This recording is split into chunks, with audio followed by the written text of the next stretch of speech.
মেয়েকে ওখানে রেখে আসতে পারতে। নিয়ে আসার কি দরকার ছিল? ওর চেহারা ধুয়ে ধুয়ে পানি খাবো নাকি? দেখেন মা, আমার আব্বা গরিব মানুষ, অসুস্থ, কোনো কাজ কেউ করতে পারে না। আর তাছাড়া আপনারা সবকিছু জেনেই বিয়ে দিয়েছে। আমার আব্বা এতগুলো টাকা কোথায় পাবে? মা ভালো করে মা, টাকা দেওয়ার বেলায় নেই, আর মুখে মুখে কথা। মামা তুমি আমার রাজকন্যা না, আমি আছি তো। হে আল্লাহ, তোমার কাছে আমার শুধু একটাই প্রশ্ন, তুমি কেন আমাকে গরিব পাঠিয়েছো? আর কেন এই গরিবদের মধ্যে তোমার এত অভিশাপ? আমি কেমন হতভাগা রয়েছে আজ পর্যন্ত তার এই রাস্তি দিতে পারি। আমি আর পারছি না আল্লাহ, আমি আর পারছি না।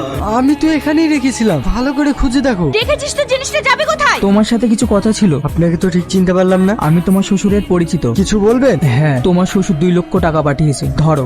টাকা? তবে তোমার শ্বশুর মশাই একটা শর্ত দিয়েছে। শর্ত? কি শর্ত? তুমি মেয়েটাকে আর কখনো কষ্ট দিও না। না না। কারণ তোমার শ্বশুর মশাই আর নেই। মানে? এই টাকাটা তোমার শ্বশুর নিজের কিট বিক্রি করে দিয়েছে।